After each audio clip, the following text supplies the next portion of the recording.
You're watching Inside Automotive with Shyann Malone. Hi everyone, I'm Shyann Malone.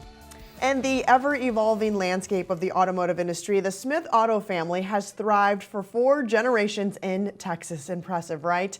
Annette Sykora, who serves as CEO of the group, has grown their operations, become the first chairwoman of NADA, and now serves as chairwoman of the NADA Foundation Board of Trustees.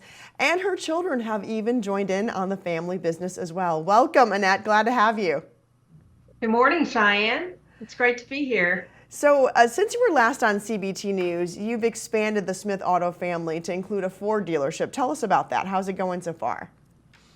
We picked the opportune time, right in the middle of supply chain disruption to open a Ford point that had been vacant for 3 years. So it's been interesting and fun and challenging and all of the above during these. We've had 4 years when we had COVID, then we had supply chain. Now we've got additional, interest rates and EVs. It seems like the thing that always stays the same is that we're always going to have these challenges and opportunities. And you've been in the industry for decades, Annette, and so, I would assume you'd seen a lot of change, both good and bad. How have you accepted that change and worked through it? I think in our business, being able to be adaptable and flexible to the changing marketplace is key to success in our business. And we're 72 years old, my grandfather, then my father and myself. In the company. And so, yes, many changes. But I think the last 4 years has been, the voluminous change has been higher than I've experienced in my 40 some years in the business. And that's where I'm grateful to have the new generation come in, because they're nimble, they're quick, and they thrive on change. And speaking of the new generation you're talking about, so I'm assuming you're referring to your children. So you have 2 of your children in the business. They're adult children now, right? What's that like, having the whole family really essentially in the business? We started a few years ago with them, and of course they were learning and growing and understanding the business. Our daughter attended the NADA Academy in 2020, and she did the virtual version because that was COVID. And then our son and our son-in-law attended the academy in 22. And now we've had a daughter-in-law join the business. So it's been fun. It's ever evolving, and it has really ignited my passion for the business again, because it's so fun to try to see it through their eyes and to listen to their ideas for growth. So I just think we're very grateful to have a generation that wants to continue serving our community. Thinking back on it, Annette, when your grandfather, father, both in the business, you got into it, did you have a vision that maybe, one day you'd have kids and they would also take part in the business?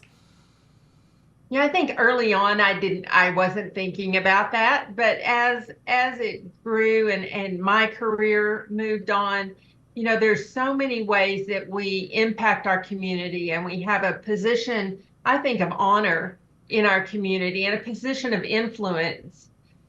So many dealers influence in their communities, and of course you want that for your children, especially when your children are so capable.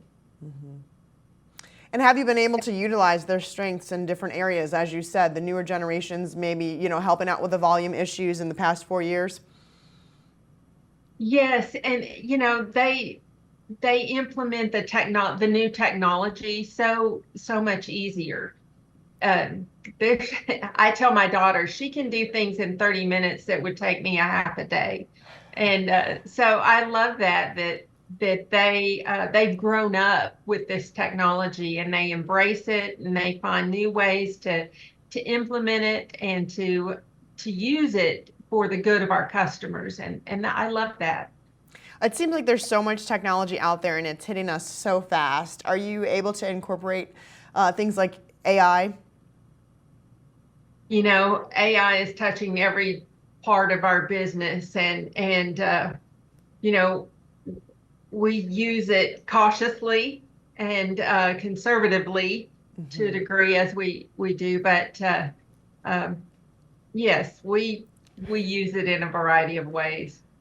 And what about when it comes to EVs? There's still, a big topic of conversation within retail automotive.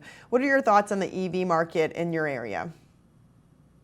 Well, one of the things that I tell our successors in the business is it's always about balance and it's about finding that sweet spot. And so what I would say with EVs is we're definitely gone too far too fast, and we haven't found that balance quite yet. You know, the infrastructure is not there, the affordability is not there, the range capability is not quite there. So I think we have some early adopters that have adopted in that are not as satisfied as we would love for them to be. But I know that it is ever evolving. And I know that our generation, our dealerships we want to serve our community and provide them the transportation options that they want, truly a powertrain of choice. And so I think there's a future for it. It's just not quite here yet. Yeah. How do you have CEVs impacting your dealership operations and offerings currently? You know, we like so many others have some that we have a selection. We're trying to be very innovative in introducing these to our market, and the acceptance isn't quite where we'd love for it to be yet. I mean, we drive, my husband and I, we have a Mach-E GT. Okay. And what a fun car. It's so fun. It's easy to get around. Once you learn your capabilities and you plan your trips as such, then it's perfect. It's perfect for us as a second vehicle. I think it's hard. It would be hard to think of it as being a primary vehicle, just because the infrastructure is not there yet. So again, I think the government is pushing this initiative too fast. And looking ahead, what are your goals for the future of your group? Well, we feel like service. We love the service side of our business as well. And we have opened a standalone quick lane. Yes.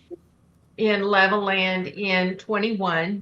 And then we, on Leap Day this year, we opened our second standalone, and that's in Plainview, where we recently opened that Ford store. So we're excited about that expansion.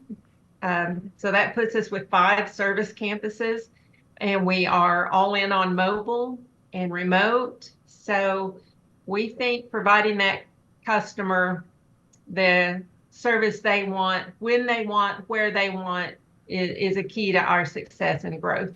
It's all about value and convenience, especially with the customer. Annette Sykora, the CEO of Smith Auto Group, thanks so much for joining us and your insight today. Thanks, Cheyenne. And thank all of you for watching Inside Automotive exclusively right here on CBT News. And we're now streaming on Roku and Apple TV. Thanks for watching Inside Automotive with Shyann Malone.